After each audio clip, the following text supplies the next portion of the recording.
Welcome to পারসিস্টেক্স capital. আজকে আমরা দেখব 8 তারিখ থেকে 9 তারিখের মধ্যে এফআইআই কর্তৃপক্ষ দ্বারা ওপেন ইন্টারেস্টে ফিউচার ইন্ডেক্সে কি চেঞ্জ এসছে, ওপেন পজিশনে কি চেঞ্জেস এসছে। তো আমরা যদি এটা লক্ষ্য করি, 8 তারিখে 8ই এপ্রিল ছিল, ফিউচার ইন্ডেক্সে লং ছিল 82,405, সেটা কমে হয়েছে 79,000, আর শর্ট ছিল 3,09,806, সেই শর্টটা কমে হয়েছে 3,06,724। এবং আপনি যদি নেট শর্ট ক্যালকুলেট করেন, 8 তারিখের নেট শর্ট ছিল 2,27,400, আর 9 তারিখের ক্লোজিংয়ের যে ওপেন পজিশন ছিল সেখানে 2,27,718। অলমোস্ট সেম, 310 কন্ট্রাক্ট বেড়েছে, আদারওয়াইজ আর সেরকম কোনো চেঞ্জেস আসেনি। এবং আপনি যদি দেখেন 9 তারিখে ক্যাশ সেগমেন্টে কি হয়েছে, 9 তারিখে ক্যাশ সেগমেন্টে যেটা হয়েছে, এফআইআই কর্তৃপক্ষ দ্বারা ক্যাশ মার্কেটে 1,711 কোটি টাকা সেল হয়েছে, আর ডিআইআই দ্বারা 955 কোটি টাকা বাই হয়েছে। নেট বেসিসে ক্যাশ মার্কেটে 755 কোটি টাকার এফআইআইয়ের প্রতি এফআইআই পজিশন লুজ করেছে, ক্যাশ সেগমেন্টে সেল করে রেখে দিয়েছে। মানে ডিআইআই কর্তৃপক্ষ ফুল প্রেশারটা অ্যাবজর্ব করতে পারেনি। এবার চলুন ডেটাতে গিয়ে দেখি কি অবস্থা আছে।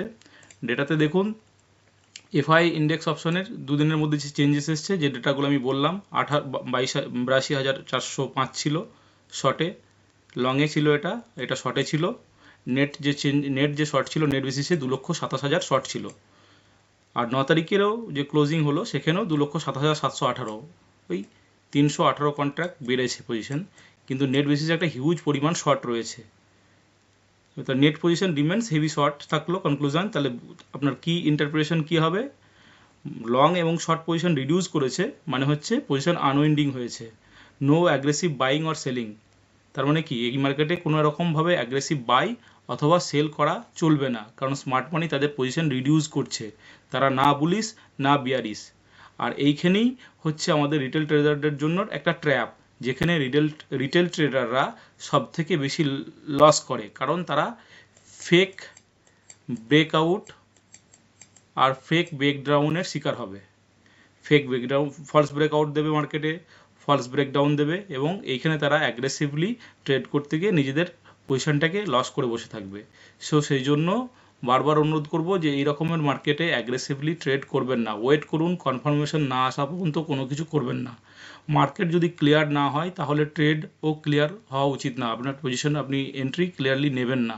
মার্কেটকে সময় দিন, একটা স্ট্রাকচার বিল্ড করতে দিন, তারপরে আপনি রিয়্যাক্ট করুন। কারণ এই মার্কেট যে ফেজের মধ্যে আছে, এই ফেজ হচ্ছে ট্রানজিশন জোন। এই ফেজের মধ্যে মার্কেট উইক আছে, বিয়ারিশ টু নিউট্রাল জোনে আছে, ভোলাটিলিটি হাই আছে। এফআইআই ক্যাশে কী করছে? সেলিং প্রেশার আছে এফআইআইয়ের, অপশান হাই অ্যাক্টিভিটি আছে, হ্যাঁ, তার মানে ভোলাটিলিটি হাই আছে। ভিক্স রাইজ করছে, মানে অনিশ্চয়তা দেখাচ্ছে, যেগুলো বললাম।